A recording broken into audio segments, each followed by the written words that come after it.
तो पिछले 2 दिनों में हमने भगवत गीता के कुछ 30 श्लोकों को हमने समझा और अभी 42 श्लोक और बाकी हैं। कुल मिला के 72 श्लोक हैं। भावना माता जी ने हाथ उठाया है। आपको कुछ पूछना है, कुछ बोलना है आपको? ओके, आपका हैंड रेज है। तो फिर आज हम श्लोक क्रमांक 31 से आरंभ करते हैं।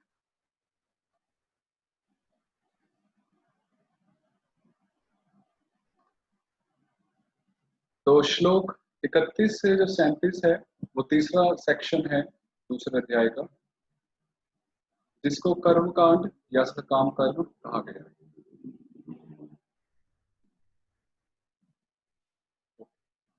Voice clear? वॉइस क्लियर है? Okay, thank you.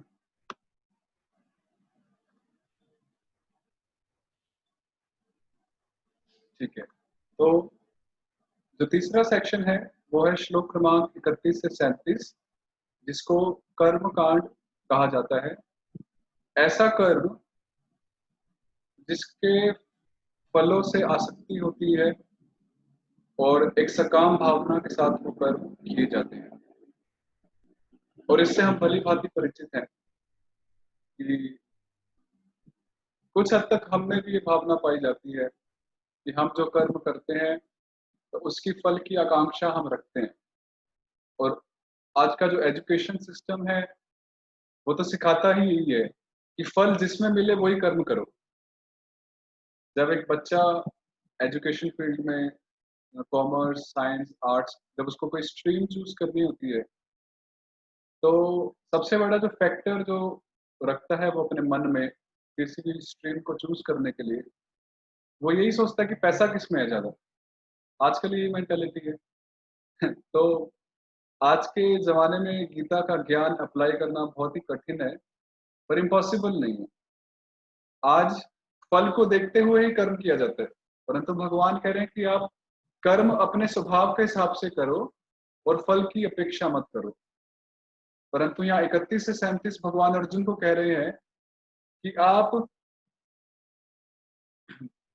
आप कर्म कीजिए, भले ही आप फल की आकांक्षा रखें पर कर्म कीजिए, क्योंकि वो भी एक स्तर है। कम से कम उस स्तर में व्यक्ति अपने कर्म तो कर रहा है, क्योंकि उससे जो निम्न स्तर होता है। प्रभु आवाज नहीं आ रही क्या? मोहन प्रभु, बहुत कम है।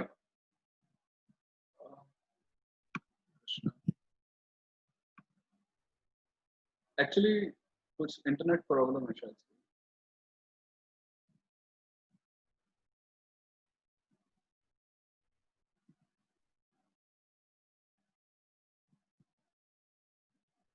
हरे कृष्ण, अभी कैसी है? ठीक है, ओके। वो क्या है, टेक्नोलॉजी पे कभी भरोसा नहीं कर सकते। चाहे आप कितनी अच्छी टेक्नोलॉजी भी क्यों ना लगा ले, फिर भी हमारा भारतवर्ष पता नहीं क्यों टेक्नोलॉजी से इसका हमेशा 19-20 का आंकड़ा बना ही रहता है। तो कोई बात नहीं। तो क्या हम ये कह रहे थे, हमने कल योगा लैडर में पढ़ा था कि कर्म कांड से कर्म कांड से नीचे होता है उग्र कर्म। उग्र कर्म होते हैं कि हम शास्त्रों के विपरीत कर्म करते हैं और मनमाने ढंग से कर्म करते हैं। परंतु सकाम कर्म उग्र कर्म से ऊपर है, क्योंकि कम से कम हम उस स्तर पर अपने नियत कर्म को तो कर रहे हैं। चाहे वो ब्राह्मण अपने ब्राह्मण के कर्तव्य को करे, क्षत्रिय क्षत्रिय के, वैश्य वैश्य और शूद्र शूद्र शूद्र के कर्तव्य। पर इसमें कम से कम कर्म तो कर रहा है अपने, भले ही उसके मन में फल की आकांक्षा है। तो भगवान इसको भी एंकरेज कर रहे हैं कि आप उग्र कर्म मत करो, आप अपने धर्म को छोड़ो मत, कम से कम आप कर्म करो, भले ही आप फल की आकांक्षा करो।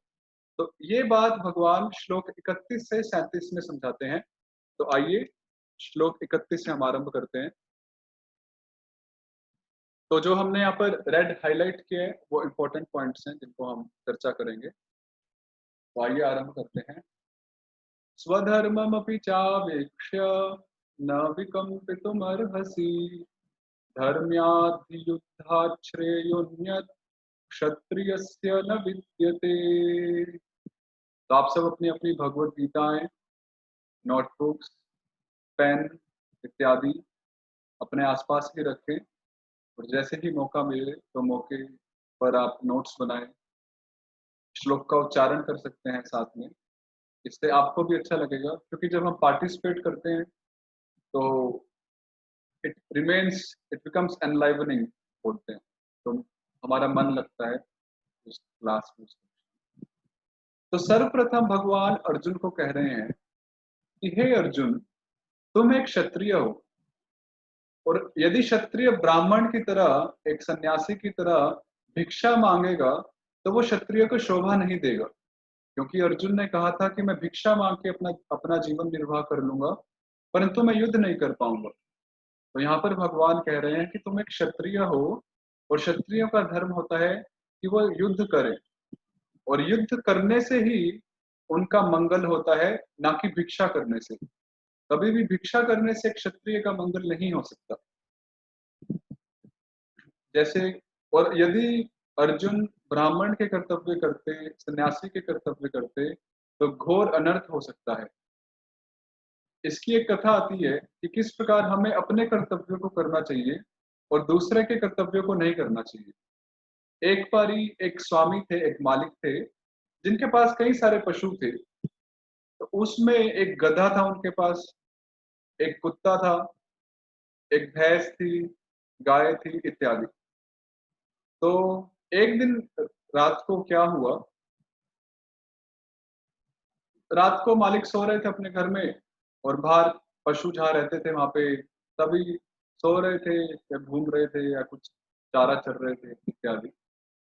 तो रात को अचानक से मध्य रात्रि में वहां एक चोर आया, घर घर को लूटने के लिए। तो अभी जब चोर आता है तो कुत्ते का कर्तव्य बनता है कि वो चिल्लाए, भौंके। और जब कुत्ता भौंकता है, क्योंकि कुत्ते को रखा इसलिए होता है कि कोई चोर इत्यादि आए तो कुत्ता भौंकेगा, जिससे मालिक जग जाएगा और चोर भाग जाएगा। परंतु चोर, कुत्ता तो अपना मस्ती से सो रहा था, कुत्ता बिल्कुल खराटे मार के सो रहा था, उसको कोई मतलब नहीं है कि घर में कोई चोर आया है या नहीं। परंतु हुआ क्या कि गधा जाग रहा था उस समय, और गधे को अपने मालिक से बड़ा प्रेम था, और उसकी इच्छा थी कि ये चोर हमारे मालिक के घर में डाका डालेगा और हमारे मालिक को लूट लेगा। तो गधे ने देखा कि कुत्ता तो सो रहा है, कुत्ता अपना धर्म नहीं कर रहा, कर्तव्य नहीं कर रहा, तो गधे ने सोचा चलो कुत्ते का काम मैं कर देता हूँ। तो गधे ने चिल्लाना चालू कर दिया, जिस प्रकार से वो चिल्लाता है। तो हुआ क्या, चोर तो भाग गया, परंतु मालिक एकदम से उठा, और मालिक को बहुत, उसकी क्योंकि नींद टूट चुकी थी, और मालिक चोर को भी नहीं देख पाया था क्योंकि चोर उससे पहले भाग गया था।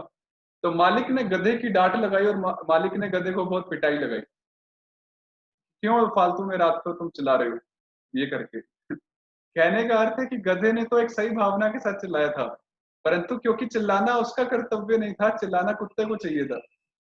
तो इसी प्रकार से जब हम अपने कर्तव्यों को छोड़कर दूसरे के कर्तव्यों को करते हैं, तो हमारे साथ भी कुछ इसी तरह का होता है, और हमें भी उसी प्रकार के फल मिलते हैं।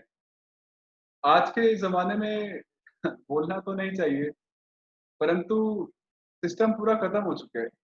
ब्राह्मण जो है वो अन्य 3 आश्रमों के काम कर रहे हैं, वर्णों के, सॉरी, वो क्षत्रियों के काम कर रहे हैं, वैश्यों के काम कर रहे हैं, शूद्रों के काम कर रहे हैं। जैसे शर्मा बूट हाउस, एक जगह हमने देखा, शर्मा बूट हाउस। बूट मतलब जूता, जूता बनता है चमड़ी का, तो चमड़ी से तो शूद्र खेलता है ना, एक शूद्र व्यक्ति चमड़ी के साथ उसका व्यापार होता है, परंतु ब्राह्मण का तो उससे कोई लेना देना नहीं है। तो आज के जमाने में बहुत ऊपर नीचे हो चुका है, पर फिर भी हमें प्रयास करना चाहिए कि अपने स्वभाव के हिसाब से और अपनी जाति के हिसाब से हम अपने सेवाओं में लगे, अपने कर्तव्यों में लगे, और यही भगवान अर्जुन को कह रहे हैं। अगला श्लोक है, यदृच्छया चोपपन्नम स्वर्गद्वारमपावृतम् सुखिनः क्षत्रियः पार्थ लभन्ते युद्धमीदृशम्। तो यहाँ पर भगवान अर्जुन को बोल रहे हैं कि हे अर्जुन, ये युद्ध तुम्हारे लिए स्वर्ग के द्वारों को खोलेगा। ये युद्ध कैसा है? ये युद्ध मानो स्वर्ग के द्वार की चाबी है, क्योंकि क्षत्रिय युद्ध में जीते या हारे उसके लिए विन एंड विन सिचुएशन है। चाहे वो हारेगा तो भी वो जीतेगा, क्योंकि उसको स्वर्ग की प्राप्ति होगी, और अगर वो जीतता है तो उसको बहुत बड़ा साम्राज्य प्राप्त होगा। तो इसलिए भगवान यहाँ पर कह रहे हैं कि स्वर्ग द्वारम अपावृतम, इस युद्ध को प्राप्त करके मानो तुम्हें स्वर्ग की चाबी मिल चुकी है, और इस चाबी को तुम खो मत, तुम इसका प्रयोग करो। तो भगवान अर्जुन को एक लालच दिखा रहे हैं कि इसका फल जो है, भगवान फल का लालच अर्जुन को दिखा रहे हैं।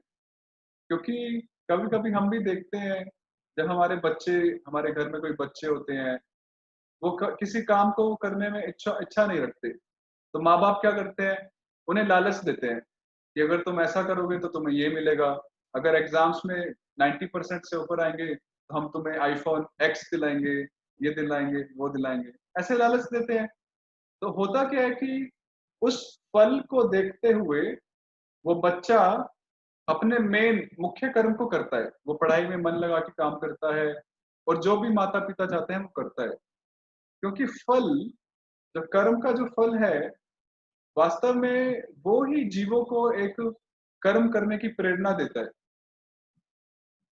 सकाम कर्म के स्तर पर पहुंच रहे हैं, बात कर रहे हैं। निष्काम कर्म के स्तर पर जीवात्मा को फल की आकांक्षा नहीं रहती, वो बिना फल की आकांक्षा के ही अपने कर्तव्यों को करता है।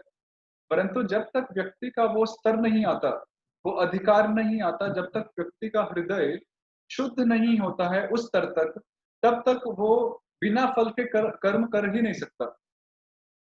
इसलिए, और आज के जो जमाने में ऐसे लोग सबसे ज्यादा हैं, आज के युग में ऐसे लोग सबसे ज्यादा हैं, सबसे ज्यादा मात्रा ऐसे लोगों की है जो बिना फल के कोई कर्म नहीं करेंगे। उनको जब फल दिखेगा तभी वो कर्म करेंगे, अन्यथा वो नहीं करेंगे।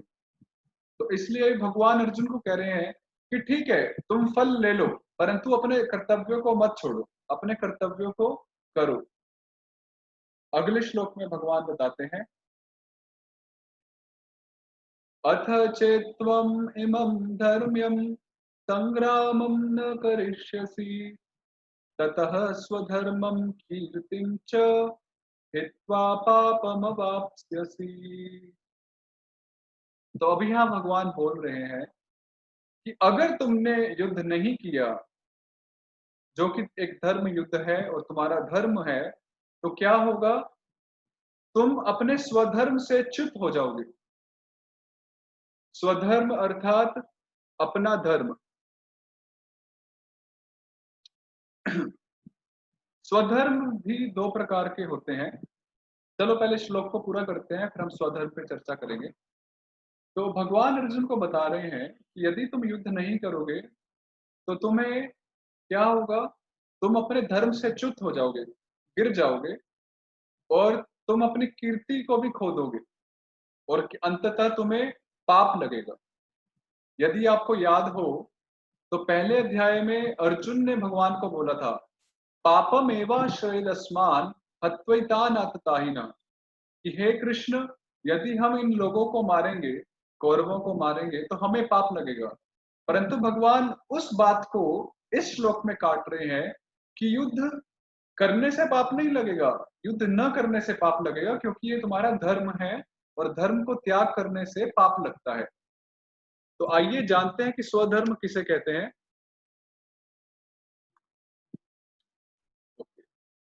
तो दो प्रकार के स्वधर्म होते हैं, बड़े ध्यान से सुनिएगा। एक होता है वर्णाश्रमगत स्वधर्म। वर्णाश्रम के हिसाब से जो हमारे धर्म होते हैं उनको बोलते हैं वर्णाश्रमगत स्वधर्म।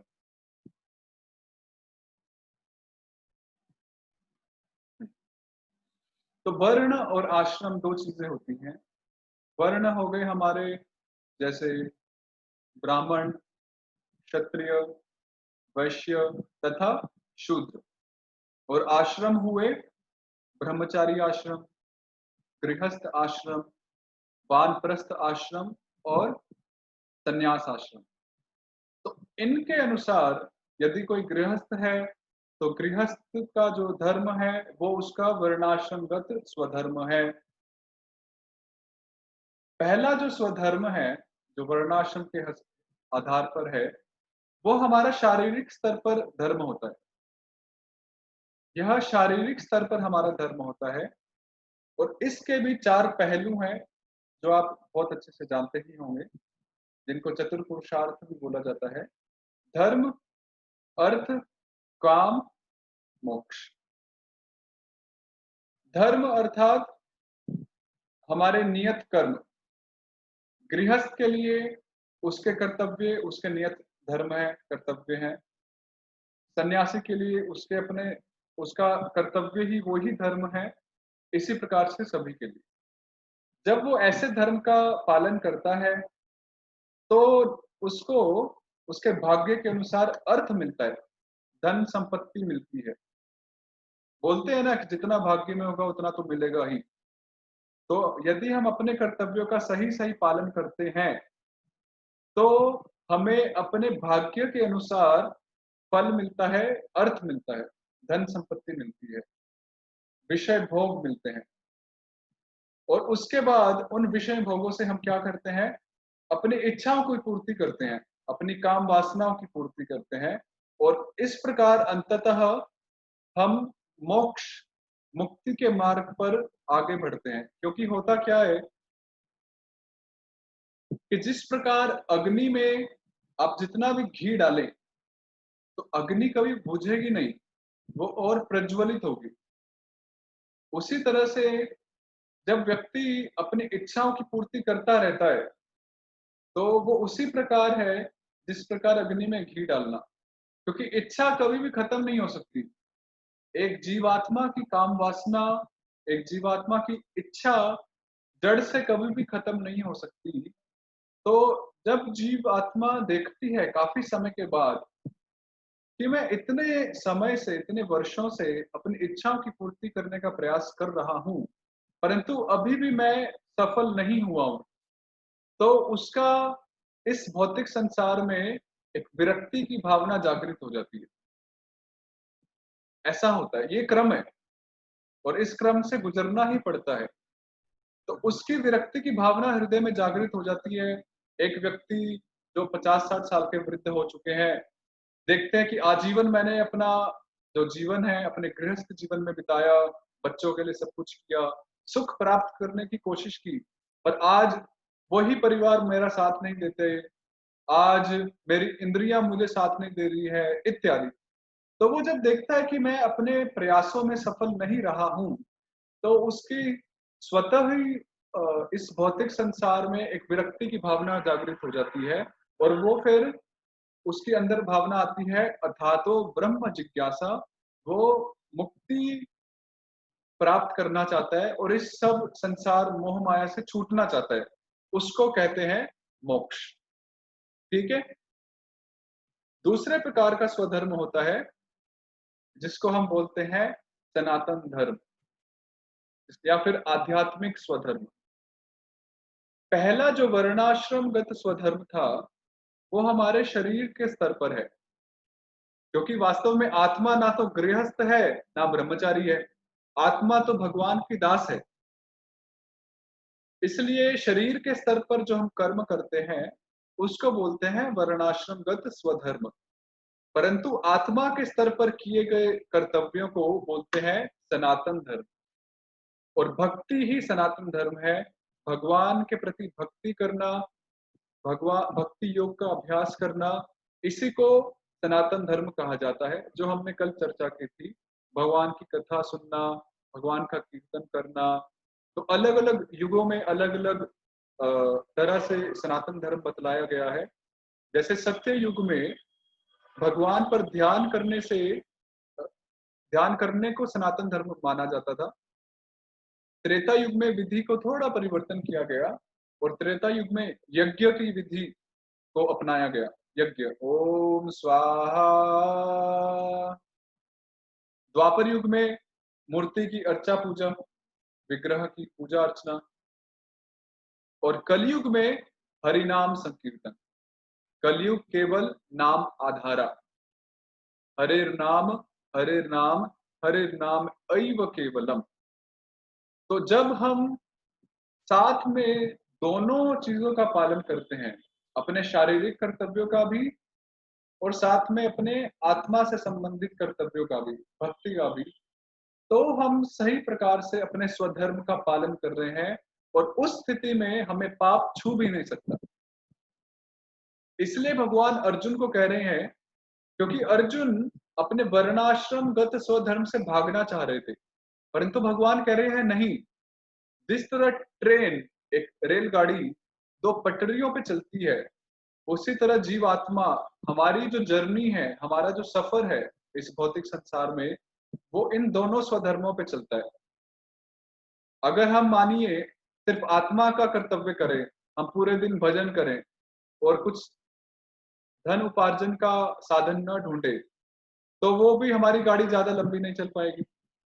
और यदि हम सिर्फ धन ही उपार्जन करें, आत्मा का कर्तव्य न करें, तो हम कभी भी संतुष्ट नहीं हो पाएंगे, हम हमेशा दुखी ही रहेंगे। तो इसलिए इस जीवन का जो सफर है वो ट्रेन की तरह इन दो पटड़ियों पे चलता है, जहां पर हम शरीर के कर्तव्य को भी करते हैं और आत्मा के कर्तव्य को भी करते हैं। तो यही भगवान अर्जुन को समझाने का प्रयास कर रहे हैं कि तुम अपने कर्तव्यों को पूरा पूरा करो। तो ठीक है, आपको समझ में आया दो प्रकार के स्वधर्म। तो कुछ प्रश्न है तो हम बाद में प्रश्न भी पूछ सकते हैं, ले सकते हैं इस विषय पे। बड़ा ही विषय, इंपॉर्टेंट विषय है ये।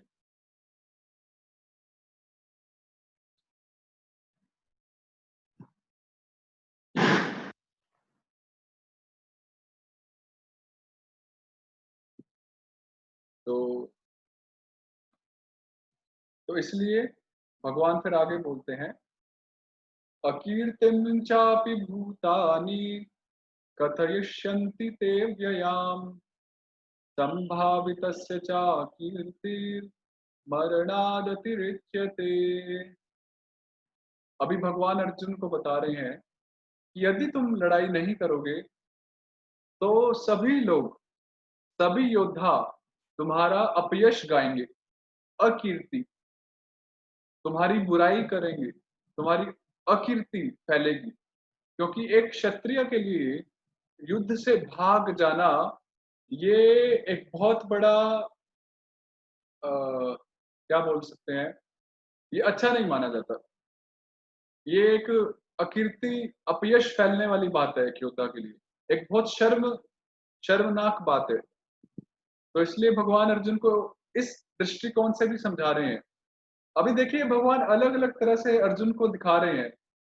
सबसे पहले बताया, युद्ध करोगे तो स्वर्ग में जा सकते हो, युद्ध नहीं करोगे तो अपने धर्म से च्युत पतन होगा, और युद्ध नहीं करोगे तो क्या होगा, तुम्हारा अपयश फैलेगा, तुम्हारी बुराई होगी, लोग तुम्हारी बुराई करेंगे। क्योंकि क्षत्रिय बहुत प्रसिद्ध थे अपने युद्ध कौशल के लिए, और यदि वो यहाँ पर भाग जाते हैं तो लोग अर्जुन की सच्चाई को नहीं समझेंगे।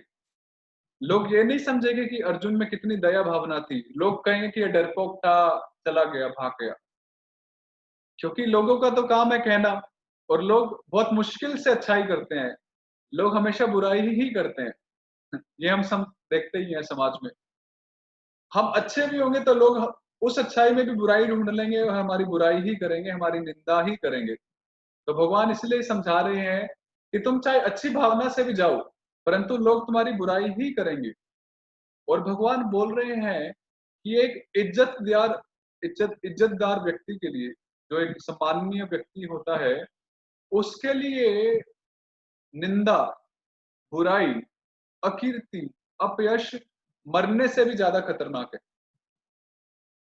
हम ऐसा देखते हैं, जैसे दशरथ, जो रघुकुल था, उसमें एक रीति थी कि प्राण जाए पर वचन ना जाए। आप सबने सुना ही होगा कि वो अपने प्राणों को गवा देंगे, कोई दिक्कत नहीं है, पर उनके वचन नहीं जाने चाहिए, क्योंकि अगर वचन चले गए तो उनका अपयश होगा।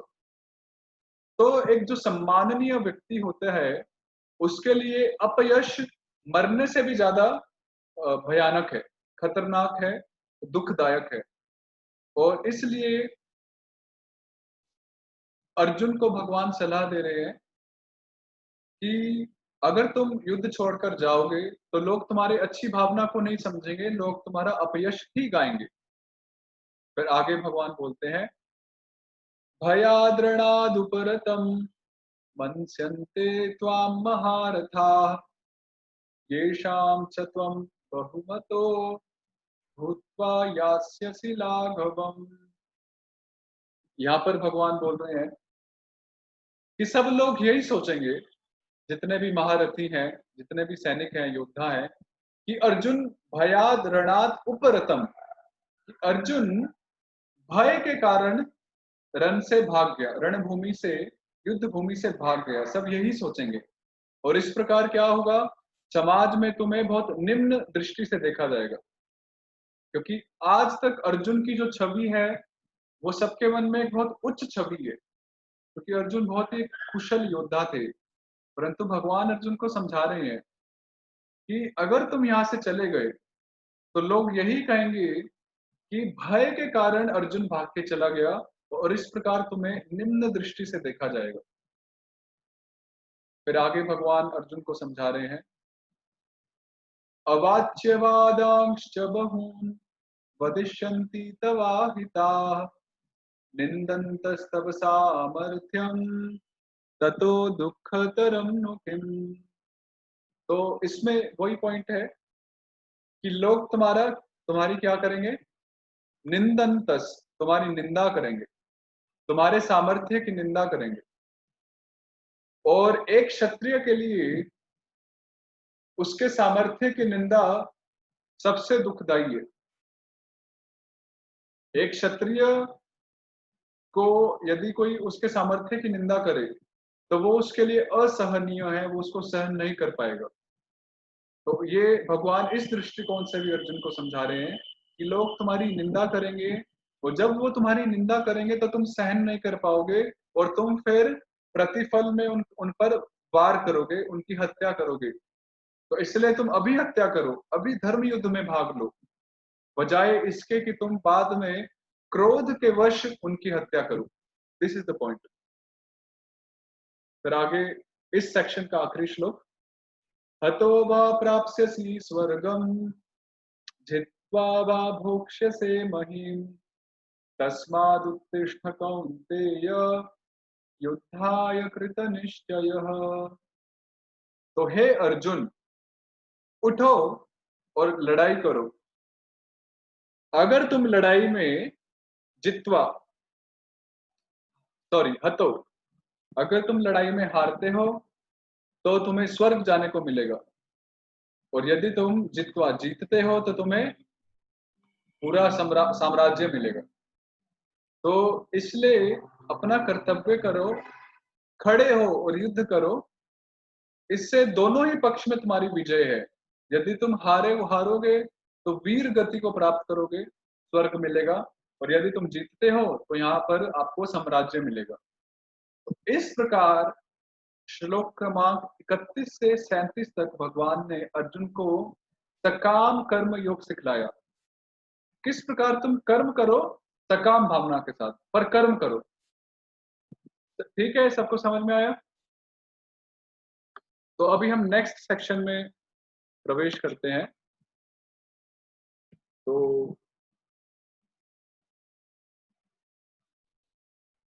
नेक्स्ट सेक्शन है निष्काम कर्मयोग।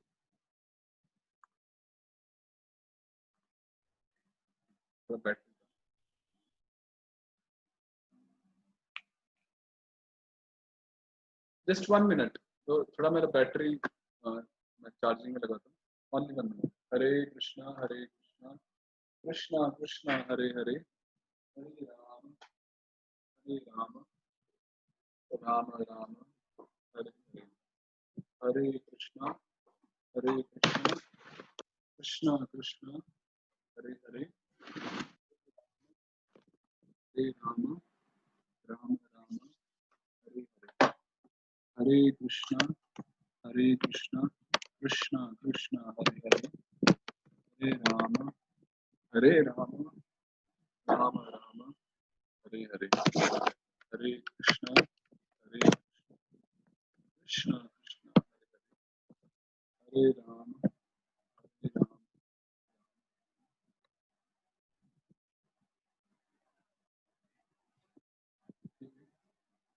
तो अभी हम समझेंगे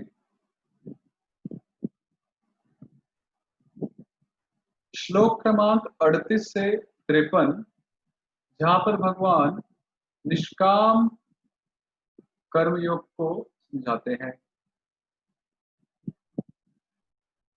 तो I am really sorry, actually आज थोड़ा सा इंटरनेट में इशू है।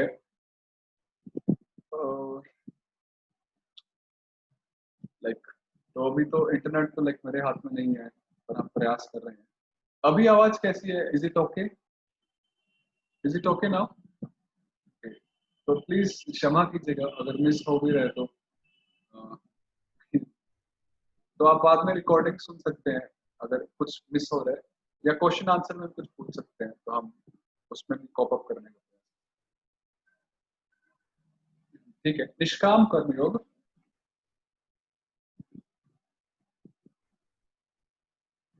ठीक है, तो अभी भगवान निष्काम भावना से कर्म करना बताएंगे। श्लोक 31 से 37 भगवान ने बताया कि आप सकाम भावना से कर्म करो, परंतु अभी भगवान ऊपर स्तर पर लेके जा रहे हैं, नेक्स्ट लेवल। कि अभी अर्जुन, यदि तुम्हें सकाम भावना से कर्म नहीं करना है कोई दिक्कत नहीं है, तुम निष्काम भावना के साथ कर्म करो। तो उसमें आइए हम पढ़ते हैं। बहुत ही अच्छा, ये सेक्शन बहुत ही अच्छा है, और अगर इस सेक्शन को हम अपने जीवन में सही में उतारने का प्रयास करते हैं तो हमारे प्राय सभी दुख खत्म हो जाएंगे, लिटरली। ऐसा अमूल्य ज्ञान है। आइए, सुख दुखे समे कृत्वा लाभालाभौ जया जयौ ततो युद्धाय युज्यस्व नैवं पापमवाप्स्यसि। बड़ा ही अच्छा भगवान बता रहे हैं। भगवान की हर बॉल सिक्स होती है। नहीं, क्या मतलब क्लीन बॉल्ड कर देती है। जैसे क्रिकेट में क्या होता है, क्रिकेट में एक अच्छा जो बॉलर होता है, जो गेंद फेंकता है, अच्छे गेंद फेंकने वाले की यही पहचान होती है कि उसकी हर गेंद में जो खिलाड़ी है, खेलने बैट्समैन है, वो आउट हो जाए। तो उसी प्रकार से भगवान के द्वारा बोला गया हर श्लोक उसी बॉल की तरह है कि हर बॉल से हमारा एक एक अज्ञान रूपी विकेट खत्म हो जाता है और मिट जाता है। तो एक एक बॉल बड़ी भगवान बड़ी अच्छी गेंद, भगवान बड़ा अच्छा क्रिकेट खेलते हैं।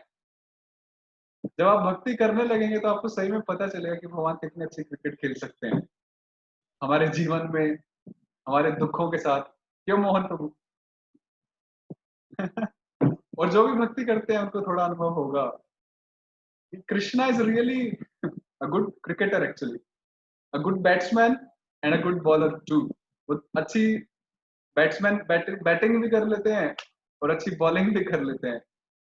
तो आप जैसे आप क्रिकेट खेलना चालू करेंगे भगवान के साथ, क्रिकेट खेलना मतलब भक्ति करना, तो आप देखेंगे कि आपके जीवन में भगवान ऐसे आपके दुखों को हराते हैं और आपको पता ही नहीं चलेगा। एक दिन आप बारिश के मौसम में खिड़की के पास बैठे होंगे, सोचेंगे अरे यार जीवन बड़ा सरल हो गया।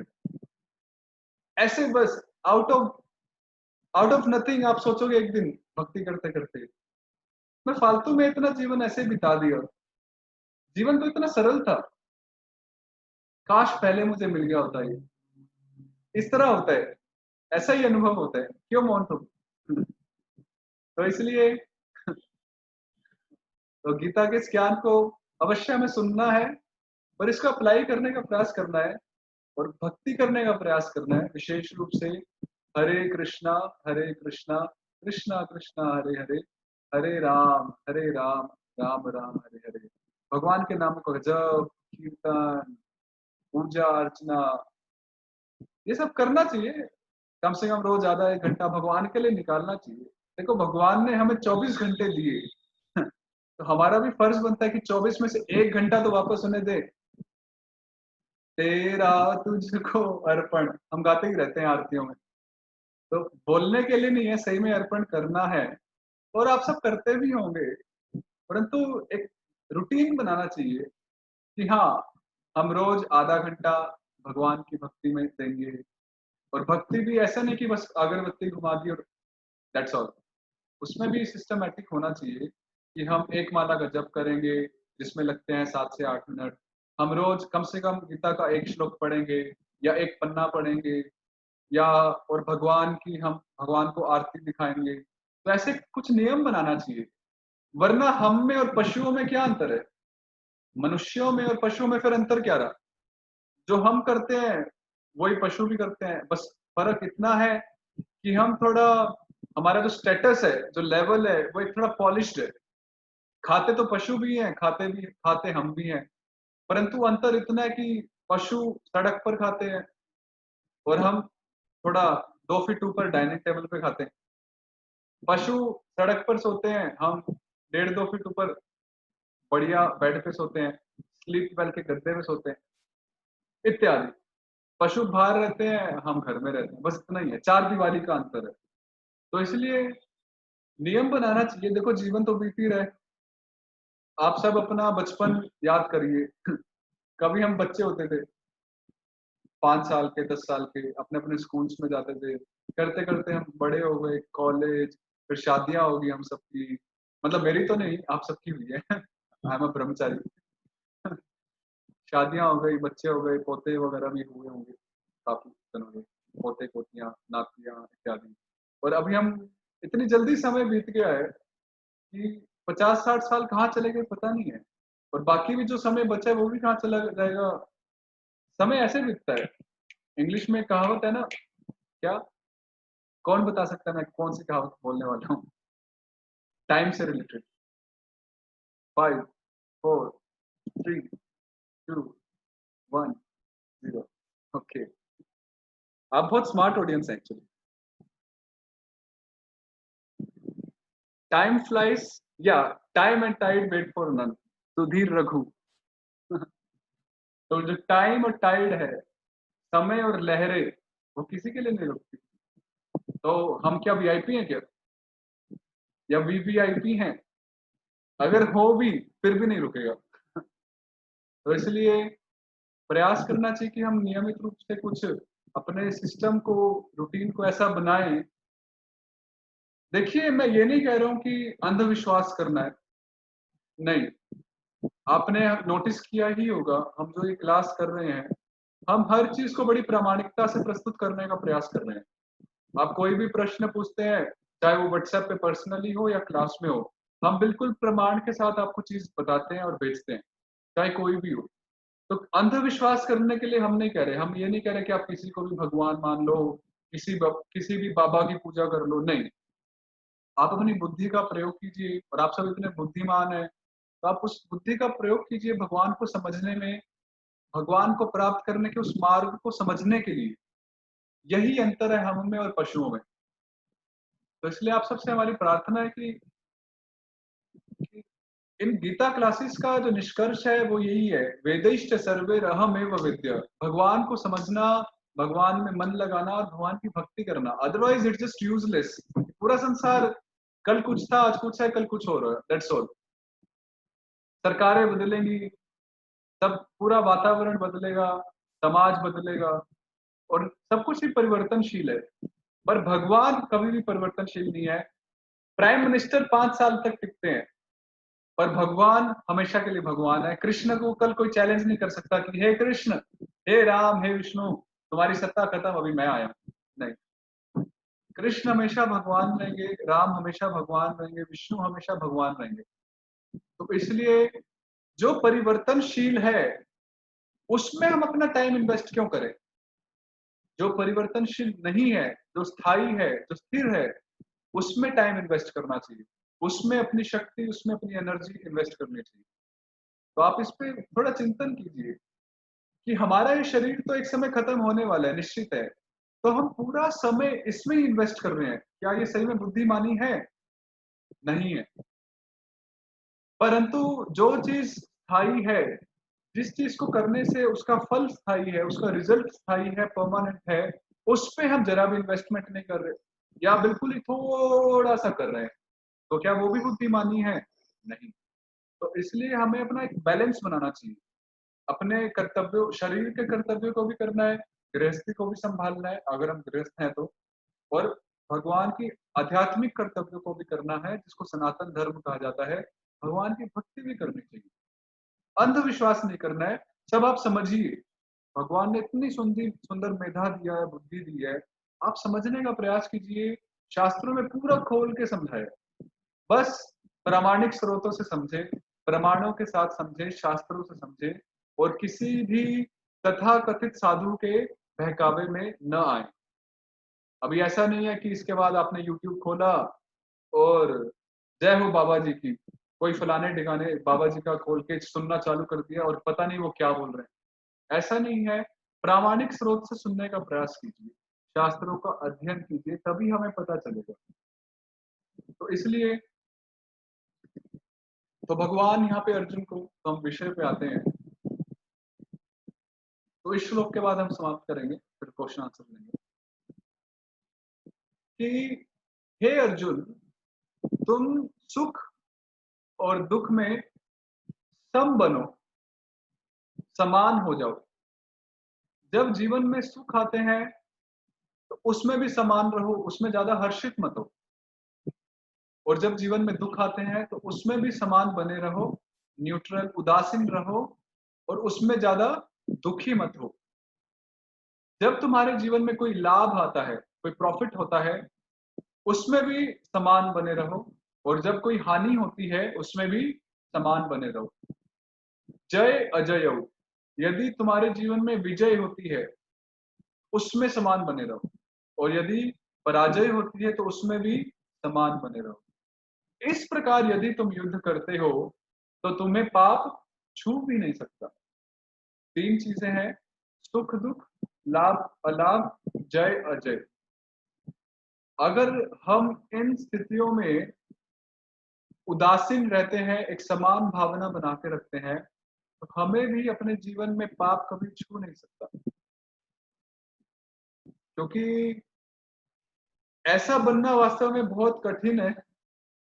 बोलने में थोड़ा सरल है, परंतु जब हम इसको प्रैक्टिकल करने का प्रयास करते हैं तो बहुत कठिन हो जाता है। क्या आप इससे एग्री करते हैं? यस और नो? कि जब इसको उतारने की बात आती है जीवन में तो ये मुश्किल होता है। एग्री करते हैं या नहीं? मतलब मैं तो करता हूँ, लाइक कि जब जीवन में सुख आते हैं तो हम हर्षित भी होते हैं और दुख आते हैं तो हम दुखी भी हो जाते हैं। और इसी प्रकार प्रॉफिट होता है तो सुखी हो जाते हैं, लॉस होता है तो हम दुखी हो जाते हैं। हमारी जय होती है, हम जीतते हैं तो सुखी हो जाते हैं और पराजय होती है तो दुखी भी हो जाते हैं। परंतु भगवान का जो ज्ञान है वो बड़ा एक ऊंचे स्तर का ज्ञान है और उस ज्ञान के अनुसार हमें समभाव बना के रखना चाहिए। और ये समभाव तभी बना के रख पाएंगे, इसका मूल कारण यही है कि जब हम अपनी पहचान शरीर से नहीं करेंगे। इस बात को आप बड़े ध्यान से सुनिए कि जब हम अपनी पहचान, अपनी मतलब आत्मा की पहचान शरीर से करना बंद कर देंगे, जिस दिन से मैं ये बोलना बंद कर दूंगा कि आई एम दिस बॉडी, मैं ये शरीर हूं, उस दिन से हम इस स्तर को पाने के मार्ग पर चढ़ चुके हैं। क्योंकि जब तक मैं अपने आप को शरीर ही मानूंगा, जब तक मैं अपने को फलाना ढिकाना मानूंगा, मैं भारतीय हूँ, मैं इंडियन हूँ, मैं पंजाबी हूँ, मैं बंगाली हूँ, मैं हरियाणवी हूँ, मैं ये हूँ, मैं वो हूँ और मैं सीए हूँ, मैं डॉक्टर हूँ, मैं कुछ भी जितनी भी उपाधियां हैं, जितनी भी डेजिग्नेशंस हैं, ये सब डेजिग्नेशंस उपाधियां शरीर की उपाधियां हैं। परंतु आत्मा की वास्तविक उपाधि है कृष्ण का भक्त, कृष्ण भक्त। तो इसलिए जब हम इस बात को समझेंगे और उस बात को समझने की दिशा में प्रयास करेंगे, तभी हम इस स्तर पर आ पहुँचेंगे जैसा भगवान हमसे अपेक्षा करते हैं। क्योंकि जब तक मैं अपने शरीर में डूबा रहूँगा, तब तक मुझे सुख और दुःख परेशान करते ही रहेंगे। इसको कोई नहीं रोक सकता, ठीक है? तो इसलिए हमें अपने को आत्मा के स्तर पर समझना है और वो ऐसा नहीं है कि बैठे-बैठे समझ में आ जाएगा कि हाँ, मैं बैठा हूँ, तो एकदम से बत्ती जली, एकदम से लाइट जल गई और मैं आत्मा हूँ। ऐसा नहीं होगा, उसके लिए साधना करने की आवश्यकता है और वो साधना क्या है? अगेन कलयुग में साधना है भक्ति करना और उसमें भी हरिनाम की प्रमुखता है। भगवान कृष्ण के नामों की प्रमुखता है, भगवान राम के नामों की प्रमुखता है, उनका जप करना, उनका कीर्तन करना। क्योंकि भगवान की भक्ति करने से ही हम अपने आप को हमें आत्म साक्षात्कार हो पाएगा। वरना हम इंडियंस, पाकिस्तानी, मुस्लिम, अमेरिकन, चाइनीज़, जापानीज़ इसमें ही मर जाएँगे। आपको मैं एक बड़ी अच्छी एक स्टोरी सुनाता हूँ। बिल्कुल कुछ साल पहले की बात है। तो ऑस्ट्रेलिया की बात है, ऑस्ट्रेलिया। तो हमारे एक मित्र हैं, जो ऑस्ट्रेलिया से हैं, तो वो भक्त हैं, भक्ति करते हैं। इंडियन है परंतु दिल्ली के ही हैं, परंतु वो ऑस्ट्रेलिया में पढ़ने गए थे और वहाँ पर फिर वो बिज़नेस भी करते थे। तो एक बारी वो ऑस्ट्रेलिया में कई जगह से किसी स्थान से दूसरे स्थान पर उनको जाना था। तो वो एक टैक्सी में बैठे, एक कैब किया उन्होंने बुक। तो जो टैक्सी का जो ड्राइवर था, वो एक बांग्लादेशी था। ध्यान से सुनिएगा, बड़ी अच्छी स्टोरी है। वो एक बांग्लादेशी था और वो जो टैक्सी का ड्राइवर था बड़ा बातूनी था, टॉकेटिव। बोले ही जा रहा था, चपड़, चपड़, चपड़, चपड़ और बार-बार बड़े गर्व के साथ बता रहा था कि मैं बांग्लादेशी हूँ, मैं बांग्लादेश से हूँ, ये और वो। तो हमारे जो भक्त थे, उन्होंने क्योंकि भक्त लोग बड़े चतुर होते हैं, उन्होंने उस ड्राइवर से पूछा, "अच्छा आप बांग्लादेशी हो?" तो उस बांग्लादेशी ने कहा, "हाँ, मैं बांग्लादेशी हूँ।" "अच्छा आप ये बताओ कि 1972 से पहले आप क्या थे?" क्योंकि बांग्लादेश का जो विभाजन हुआ था, वो 1972 या 73 में ही हुआ था और उससे पहले बांग्लादेश किसका हिस्सा था? पाकिस्तान का। एम आई राइट? पाकिस्तान का हिस्सा माना जाता था। तो वो ड्राइवर चुप हो गया। क्यों चुप हो गया? क्यों चुप हुआ? क्योंकि उसको झटका लग गया कि अरे 1972 से पहले तो बांग्लादेश नाम की कोई चीज़ ही नहीं थी और मैं पाकिस्तानी था। तो फिर वो भक्त ने और उसको समझाने का प्रयास किया। अच्छा अभी आप ये बताओ कि उससे पहले तो आप फिर पाकिस्तानी हुए। तो ड्राइवर ने थोड़ा मुँह झुका के कहा, हाँ, फिर पाकिस्तानी ही था। अच्छा फिर 1947 से पहले आप कौन थे? उसने कहा इंडियन। तो देखा 2 मिनट में उसकी उपाधियाँ चेंज हो गई। तो कहने का अर्थ है कि ये जितने भी डेज़िग्नेशंस हैं, उपाधियाँ हैं, वो शरीर के साथ रहती हैं और बड़ी टेम्परेरी हैं, अस्थायी हैं और वो ऐसे बदलती हैं। परंतु आत्मा की उपाधि भगवान का भक्त होने में ही है। भगवान का भक्त, भगवान का सखा, भगवान का मित्र, भगवान के माता-पिता, इसी में हमारी असली उपाधि है, ना कि इंडियन, अमेरिकन, ऑस्ट्रेलियन। ये सब तो व्यर्थ उपाधियाँ हैं, अस्थायी उपाधियाँ हैं और शरीर से संबंधित। तो इसलिए जब हम आत्मा के स्तर पर सोचेंगे, आत्म साक्षात्कार को प्राप्त करेंगे, तो हम ऐसी स्थितियों में समान हो पाएँगे। तो इन्हीं वचनों के साथ हम आज यहाँ समाप्त करते हैं, विराम देते हैं और अभी हम प्रश्न उत्तर लेंगे। तो हम 5 से 6 प्रश्न ही लेंगे क्योंकि समय बहुत हो जाता है। तो आप सबका बहुत-बहुत धन्यवाद। आपने बहुत ही धैर्य से सुना। तो अभी ओके पहले से ही हैंड रेज़ किए हुए हैं। हुँ, तो हम पहले प्रमिला चौधरी जी से पूछते हैं। तो प्रमिला चौधरी जी जस्ट 1 मिनट अनम्यूट हो रहा है। ओके अभी नहीं हुआ। हरे कृष्ण, कृष्ण कृष्ण हरे हरे, हरे राम ये अनम्यूट क्यों नहीं हो रहा? रमीला चौधरी इनका अनम्यूट नहीं हो रहा। What is the reason? ठीक है, इनको बाद में आते हैं। देख, भावना डंगी, ओके, आपका कोई क्वेश्चन नहीं है तो आप अपना हैंड वो नीचे कर सकते हैं या मैं ही कर देता हूँ। Thank you. तो अभी हम क्वेश्चन लेंगे आनंद यादव जी का। यस प्रभु जी प्रणाम। हरे कृष्ण। और जस्ट एक लाइन यही बोलूंगा कि जिस प्रकार आप पहले शुरू में आपने जो बताया था, उस समय ऐसा लग रहा था मैं ही खुद अर्जुन हो गया हूँ और मैं 2 सेना के बीच में हूँ। तो बहुत-बहुत धन्यवाद। और आज का सर मेरा यही सवाल है, श्लोक नंबर 35 में हाँ, हाँ। आपने बताया कि अर्जुन लड़ाई ना करके छोड़ के जा रहे हैं। तो उस समय भगवान ने कहा कि आप इनफेमस हो जाओगे और लोग अपशब्द कहेंगे और आपको इनफेमस करेंगे। तो इसमें आपने और एक छोटा-सा एक उसमें बीच में एक एग्ज़ाम्पल भी दिया था, प्राण जाए पर वचन ना जाए। तो क्या ये इनफेमस होना मौत से भी बदतर है? क्या इसका ये मतलब है? क्षत्रियों के लिए है। ये जो क्षत्रिय होते हैं और जो सम्माननीय व्यक्ति होते हैं, जी। उनके लिए अपना अपयश, उनकी बेइज्जती, उनका अपमान, उनकी मृत्यु से भी बढ़कर होता है। जी, ओके क्लियर, बिल्कुल। This is the point. Hare okay, Krishna, Hare Krishna. Hare Krishna. Hare Krishna. तो नेक्स्ट है अ, भावना डंगी जी। तो भावना डंगी जी अभी अनम्यूट हो रहा है। कुछ का अनम्यूट होता है, कुछ का नहीं होता है। What is the reason? Anyhow, Kuldeep Singh ji से पूछते हैं।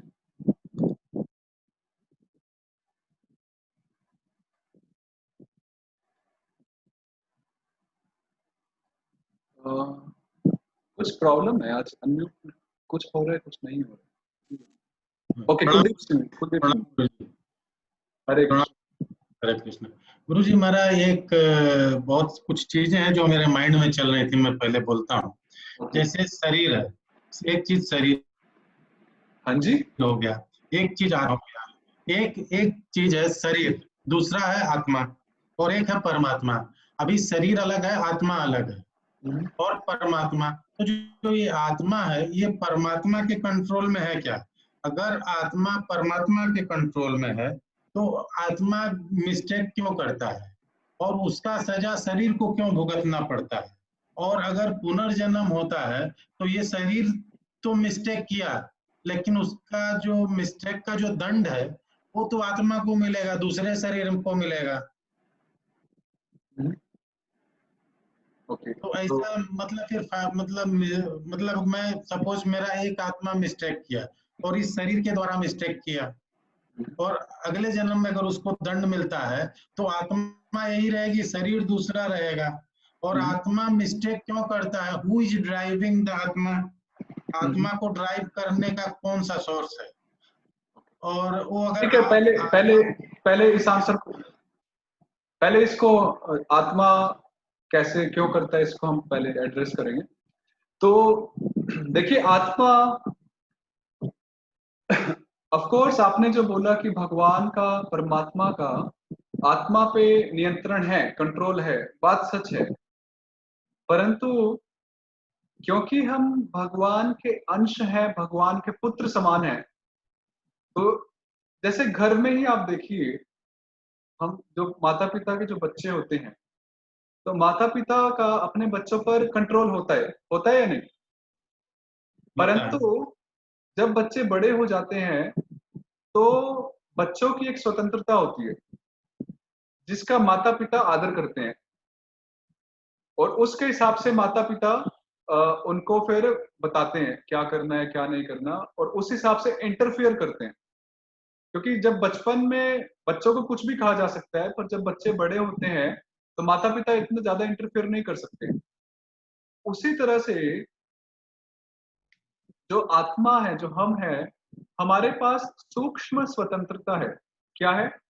सूक्ष्म स्वतंत्रता है, और हम उस स्वतंत्रता का प्रयोग अपने अनुसार करते हैं। हम उस स्वतंत्रता का जो प्रयोग है भगवान की सेवा करने में भी कर सकते हैं, अच्छे कर्मों को करने में भी कर सकते हैं, और उस स्वतंत्रता का प्रयोग हम बुरे काम करने में भी कर सकते हैं। फॉर एग्जाम्पल, ये जो क्लास चल रही है, ये हमने व्हाट्सएप पे 2 ग्रुप बनाए थे, गीतामृत 1, गीतामृत 2, ठीक है? आप सब भी उनमें से किसी ग्रुप में जुड़े हुए हैं। दोनों ग्रुप में मिला के कुछ 400 लोग जुड़े हुए हैं, परंतु यहाँ पर कुछ 80-90 लोग ही जुड़ते हैं, वो क्लास सुनते हैं। क्योंकि आप सब ने अपनी स्वतंत्रता, अपने समय का प्रयोग किया है एक अच्छा कार्य करने के लिए, और बाकी सब जनों ने अपनी स्वतंत्रता का प्रयोग किया है कुछ और करने के लिए, चाहे वो अच्छा हो या बुरा हो, वो हमें नहीं पता। तो हम सबके पास स्वतंत्रता है, जिसका भगवान आदर करते हैं, और भगवान इंटरफियर नहीं करते, क्योंकि जो प्रेम होता है, प्रेम कभी भी फोर्स बलपूर्वक नहीं करवाया जा सकता। यदि मान लीजिए किसी लड़के को किसी लड़की से, युवती से प्रेम है, पर युवती को उससे प्रेम नहीं है, लड़के से, तो वो युवक लड़की को ये नहीं कह सकता कि तुम मुझसे प्रेम करो, क्योंकि प्रेम अंदर से आता है, प्रेम हृदय की भावना है। तो इसी प्रकार भगवान चाहे तो हमसे फोर्स करवा सकते हैं कि तुम भक्ति करो, बुरे कर्म मत करो। भगवान को तो सिर्फ बटन दबाना है, लेकिन परंतु गुरु जी यहाँ पे क्या है, आत्मा और परमात्मा दोनों हमारे शरीर के अंदर है, सोल एंड सुपर सोल दोनों अंदर है। यहाँ पे 2 डिफरेंट बॉडी नहीं है, एक बॉडी है, एक बॉडी के अंदर ही सोल है और एक ही बॉडी के अंदर सुपर सोल है। ठीक है, So super soul has to drive the soul and body has to accept that. No no no no, I stop interfere है। सुपर सोल के 2 कर्तव्य हैं, या 2 उनके फीचर्स हैं इस शरीर में, जो कि 13वें अध्याय में हम पढ़ेंगे, चैप्टर 13 में। उपद्रष्टा, अनुमंता। सुपर सोल हमारे भीतर है, बात सही है, परमात्मा हमारे हृदय में है, परंतु वो हमारे किसी भी चीज में इंटरफेयर नहीं करते हैं। वो 2 काम करते हैं, उपद्रष्टा, अनुमंता। वो हमारे सभी कर्मों को नजर में रखते हैं, उपद्रष्टा। इसको हम 13वें अध्याय में अच्छे से पढ़ेंगे। और अनुमंता मतलब जो भी हम कर्म करना चाहते हैं, भगवान सैंक्शन करते हैं, साइन करते हैं, ठीक है? क्योंकि भगवान की मर्जी के बिना कुछ भी नहीं हो सकता, चाहे वो अच्छा हो या बुरा हो। परंतु उसकी जो मूल इच्छा थी वो जीवात्मा करती है, और जीवात्मा उसके अनुसार फल भोगती है। परमात्मा सिर्फ फैसिलिटेट करता है। परमात्मा, super soul is just a facilitator. परमात्मा हमें फैसिलिटेट करते हैं, परंतु भोगना जीवात्मा को ही पड़ता है, क्योंकि मूल इच्छा जीवात्मा ने ही की थी, ठीक है? ठीक, इसको देखिए, एक ही प्रश्न उत्तर में नहीं समझा जा सकता, ठीक है, कोई बात नहीं। काफी इस विशद है, परंतु कुछ समझ में आया ही होगा। ये जी जी हाँ, ओके, तो अभी हरे हम कृष्ण। हरे कृष्ण विनीता अग्रवाल जी से प्रश्न लेंगे। हरे कृष्ण महाराज। हरे अ, तो मेरा क्वेश्चन था, क्या वेदों में क्या निष्काम कर्म के बारे में कुछ बताया हुआ है? अवश्य बताया गया है। नहीं, जैसे 40 श्लोक नंबर 45 में बताया हुआ है, क्या वेद उपर्युक्त प्रकार से तीनों गुणों के कार्य रूप समस्त भोगों का प्रतिपादन करने वाले हैं। हाँ जी, तो उनमें क्या तीनों गुण को छोड़ के और कुछ बताया हुआ नहीं है? जैसे निष्काम कर्म, जैसे गीता में भगवान बोल रहे हैं ये सब। तो वो वैसे तो ये श्लोक हम कल कवर करेंगे। ओ अच्छा, तो हम कल इसमें चर्चा करेंगे, तो इसको कल के लिए होल्ड करते हैं, ठीक है? Thank you. कल हरे के लिए कृष्ण। हरे कृष्ण। मनुश्री अग्रवाल जी से पूछ लें आप। मनुश्री अग्रवाल जी, हरे कृष्ण। हरे कृष्ण प्रभु जी। हाँ, थोड़ा आवाज तेज कर सकते हैं, कम आवाज आ रही हाँ, है। हरे कृष्ण प्रभु जी। हरे कृष्ण। मेरा ये प्रश्न है, जो श्लोक 38 है, हाँ जी, उसमें क्या है, सुख दुख और लाभ और हानि, जय अजय, हमें सभी कंडीशन में उदासीन रहना है। तो ये सब कंडीशन एक्सपीरियंस करना ही तो जीवन का एक पार्ट है। तो सब कंडीशन में हम लोग एकदम उदासीन रहेंगे या हमारा कोई रिस्पॉन्स ही नहीं रहेगा, तो मतलब फिर जीवन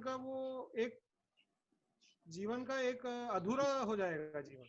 अगर हम सुख में सुखी फील नहीं कर रहे, दुख में दुखी फील नहीं कर रहे। काफी अच्छा प्रश्न है वो काफी प्रैक्टिकल है। तो देखिए, आपका ये जो प्रश्न अच्छा है, परंतु ये अच्छा उतना ही है जब तक हम अपने आप को शरीर मान के बैठे हैं। क्योंकि आत्मा के स्तर पे ये सब एक्सपीरियंस, ये सब अनुभव अ, कोई महत्व नहीं है उनका। सबसे पहले कि हम अपनी पहचान समझें, व्हाट इज आवर आइडेंटिटी। जब तक हम अपनी आइडेंटिटी शरीर के साथ बनाए रखेंगे कि मैं शरीर हूँ, मैं ये हूँ, मैं वो हूँ, तब तक आपकी बात सच है, नो डाउट। परंतु जब हमें पता चला है भगवत गीता से कि हम वास्तव में शरीर है ही नहीं, और ये सुख दुख का आत्मा से कोई लेना देना ही नहीं है, क्योंकि गीता हमने कल पढ़ा था, अविकार्यो अयम उच्यते। आत्मा कैसी है? अविकार्य। इस भौतिक संसार के कोई भी एक्सपीरियंस, कोई भी अनुभव आत्मा को छू भी नहीं सकते, चाहे वो सुख हो या दुख हो, लाभ हो या हानि हो, जय हो या पराजय हो। तो इसलिए जब तक हम अपने आप को शरीर मान रहे हैं तो यू आर राइट, परंतु हम शरीर नहीं है, दिस इज द पॉइंट। हम तो आत्मा है, और आत्मा का इनसे कोई भी लेना देना नहीं है। तो इसलिए आत्मा के स्तर पर डजंट मैटर, और इसलिए आत्मा को इससे ऊपर उठना चाहिए। और पर्सनली अगर जैसे अभी जैसे कोरोना फैला हुआ है और काफी लोग दुखी हैं, पीड़ित हैं, तो आप उनसे जाके पूछेंगे कि आपको दुख चाहिए, तो वो ये नहीं कहेंगे कि दुख मेरे जीवन का भाग है, आने दो आने दो। वो कहेंगे नहीं, जल्दी से खत्म हो, इससे पीछा छूटे, हम अपने काम धंधे दोबारा से अच्छे से करें। क्या आप खुद ही चाहेंगे कि नहीं ये दुख लगे रहे मेरे पीछे? आप सुख अवश्य ही चाहेंगे कि सुख लगे पीछे, पर दुख नहीं चाहेंगे। आप जय अवश्य ही चाहेंगे पर पराजय नहीं, लाभ अवश्य ही चाहेंगे पर हानि नहीं। तो ये सब टेम्परेरी है, और हमारी भावना भी सिर्फ पॉजिटिव्स को चाहती है, नेगेटिव्स को नहीं चाहती। तो इसलिए ये आत्मा से संबंधित नहीं है, और हम आत्मा है। और जब हमने ये समझ लिया तो हमारा इनसे कुछ लेना देना नहीं है, तो हम नेचुरली इनके प्रति उदासीन हो जाएंगे कि मेरा तो भाई इससे कुछ लेना देना ही नहीं है। ठीक है, ठीक है। और कोई प्रश्न? नीलम मोदी माता जी का है, उससे पहले हम देखते हैं अंजलि जी हैं, इनसे पूछते हैं पहले। हरे कृष्णा। हरे कृष्णा। मेरा प्रश्न ये है कि जैसे नॉलेज जो हम अभी ले रहे हैं, या जो भी आपने जैसे अभी बोला एक्सपीरियंस, तो वो आत्मा को वो छू भी नहीं सकता। तो जो नॉलेज अभी ले रहे हैं या भगवान की भक्ति कर रहे हैं, तो नॉलेज ये शरीर ले रहा है कि आत्मा ले रही है? और जब आत्मा इस शरीर को छोड़ती है तो क्या ये नॉलेज सारा, अगर आत्मा ले रही है तो नेक्स्ट उसमें शरीर में जब जाती है तो क्या ट्रांसफर होता है ये सारा नॉलेज आत्मा के साथ? बहुत ही अच्छा प्रश्न है। तो हमने आज दो प्रकार के स्वधर्म की बात की, ठीक है। एक तो था शरीर के स्तर पर, जिसको वर्णाश्रमगत स्वधर्म बोलते हैं, और दूसरा था सनातन धर्म, जो कि आत्मा के स्तर पर किया गया धर्म, ठीक है। अभी जो हम सत्संग कर रहे हैं, ये सब आत्मा, ये सब सनातन धर्म के अंतर्गत है। ओके। और सनातन धर्म के अंतर्गत किया गया एक एक कर्तव्य, एक एक आचरण, वो कभी भी नष्ट नहीं होता, और वो डायरेक्ट आत्मा ही एक्सपीरियंस करती है। अभी वास्तव में हमें लग रहा होगा कि मैं अपने मुख से बोल रहा हूँ और मैं अपने कानों से सुन रहा हूँ, और ये तो हमारे कर्म इंद्रियां हैं, रिलेटेड टू द बॉडी। पर एक्चुअली देखा जाए तो ये अल्टीमेटली हमारी आत्मा को हित पहुंचा रही है, क्योंकि अल्टीमेटली ये हमारे आत्मा के बेनिफिट के लिए। अच्छा। जब हम, फॉर एग्जांपल, जब हम एक नॉर्मल खाना खाते हैं, फूड खाते हैं, तो वो फूड हम शरीर को प्रोवाइड कर रहे हैं, जिससे हमारा शरीर नरिश होता है। पर उससे आत्मा का कोई डायरेक्ट लेना देना नहीं है। उससे आत्मा को नरिशमेंट नहीं मिलती, उससे शरीर को नरिशमेंट मिलती है।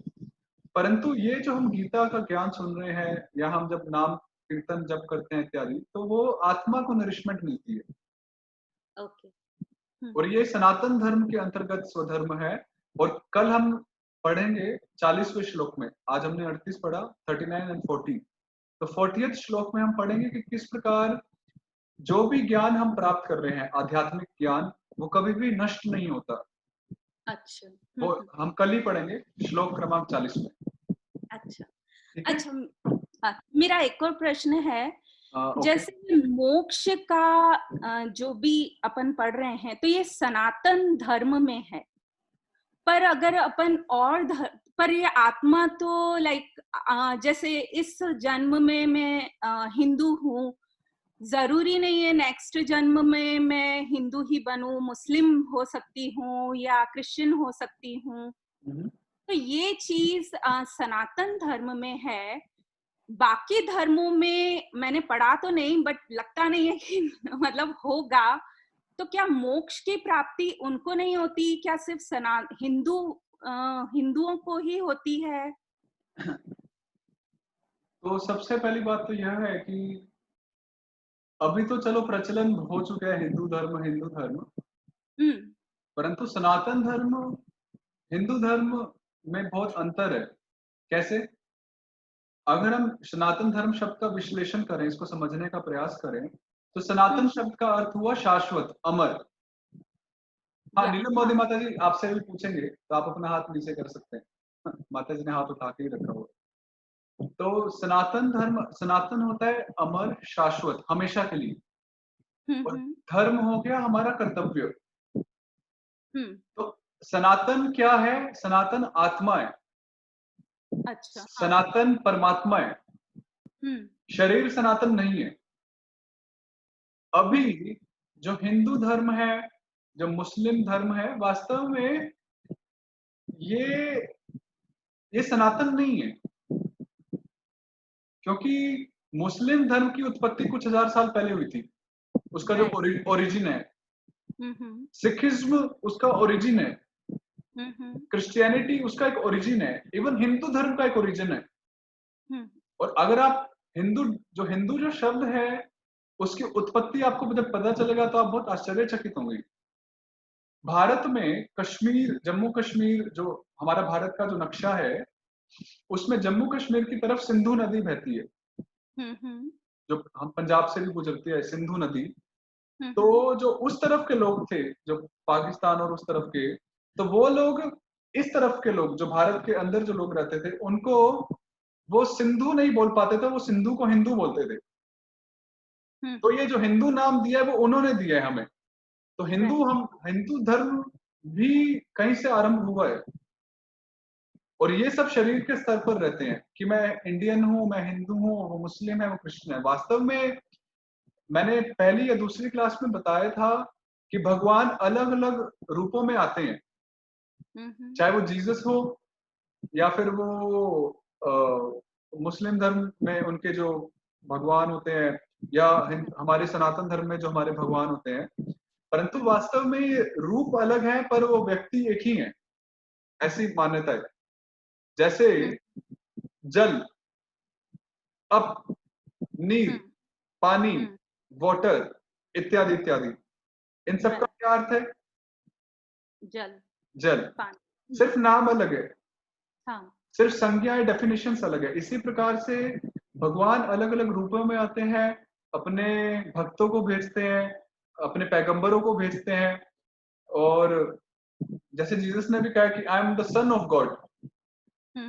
तो रूप अलग अलग है, परंतु वो भगवान के ही रूप है, या भगवान के अंश, भगवान के पैगंबरों के रूप है, भगवान के भक्तों के रूप में। तो सनातन धर्म की जब हम बात करते हैं, तो सनातन धर्म मतलब सभी जीवात्माएं उस सनातन धर्म के अंतर्गत है, चाहे वो किसी भी रिलीजन में हो, क्योंकि सभी धर्म का परम लक्ष्य है भगवान मुक्ति को प्राप्त करना। And the point of liberation is mentioned in all the scriptures, whether it is Quran और बाइबल और गीता। ओके, या this is the point, liberation is mentioned everywhere.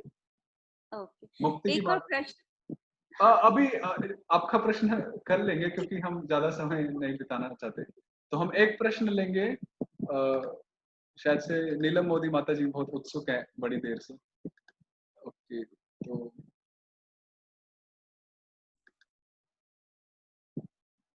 एक मिनट, आपका अनम्यूट हो रहा है। ओके, यस माता जी। हाँ, आ रही है आवाज? हाँ, अभी आ रही है। हाँ, मेरा एक वो क्वेश्चन है। पहले तो हरे कृष्णा। हरे कृष्ण। पहले मेरा ये क्वेश्चन है कि जैसे हम किसी को आशीर्वाद देते हैं, जैसे किसी को आशीर्वाद देते हैं, जैसे कि मैंने सुना है महाभारत में भीष्म पितामह ने अर्जुन को दिया, युधिष्ठिर को दिया, सबको ऐसे आशीर्वाद देते हैं। तो वो आशीर्वाद जैसे एक आत्मा दूसरे आत्मा से दे रही है और दे रही है, तो ये यहाँ से दे रही है और किसी के सर पे हाथ रख रही है, तो उससे जो ऑरा बाहर आ रहा है, तो उसके बारे में कुछ जानकारी चाहिए कि वो क्या है। आशीर्वाद किससे मिलते हैं, मतलब बॉडी को मिलते हैं, आत्मा को मिलते हैं, और क्यों दिए जाते हैं? तो प्रश्न अच्छा है, परंतु ये हमारे विषय से संबंधित नहीं है। तो क्योंकि हमारे पास समय की सीमा रहती है, तो मैं प्रार्थना करूंगा कि अगर हम अपने विषय के अंतर्गत ही प्रश्न रखें यहाँ पर।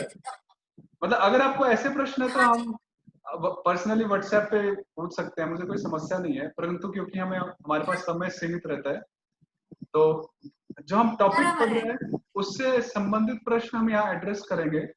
परंतु अब बुरा मत मानिएगा। तो आप ये प्रश्न नहीं, बुरा नहीं मान रही हूँ, पर मेरे को ये जो क्वेश्चन है उसका समाधान आप अभी नहीं मेरे को व्हाट्सएप पे दे देना, क्योंकि मेरे को ये क्वेश्चन हो रहा है, इसलिए मैं पूछ रही हूँ। क्योंकि आशीर्वाद पहले के जमाने से सब एक दूसरे को, बड़े जो होते हैं वो एक छोटे को देते आ रहे हैं। आप बहुत सही बोल रहे हैं। तो आप मुझे व्हाट्सएप पे पर्सनली मैसेज कर दीजिए। श्योर। तो मुझे वो ऑरा के बारे में जानना है। वो मैं आपको पूछ लूंगी, पूरा प्रमाण के साथ बताएंगे, ठीक है? बहुत बहुत आभार, बहुत बहुत धन्यवाद आपका। हरे कृष्णा, हरे कृष्णा, हरे कृष्ण। तो ठीक है, तो प्रश्न उत्तर यहीं पर समाप्त करते हैं। और आपका पुनः बहुत बहुत धन्यवाद जो आप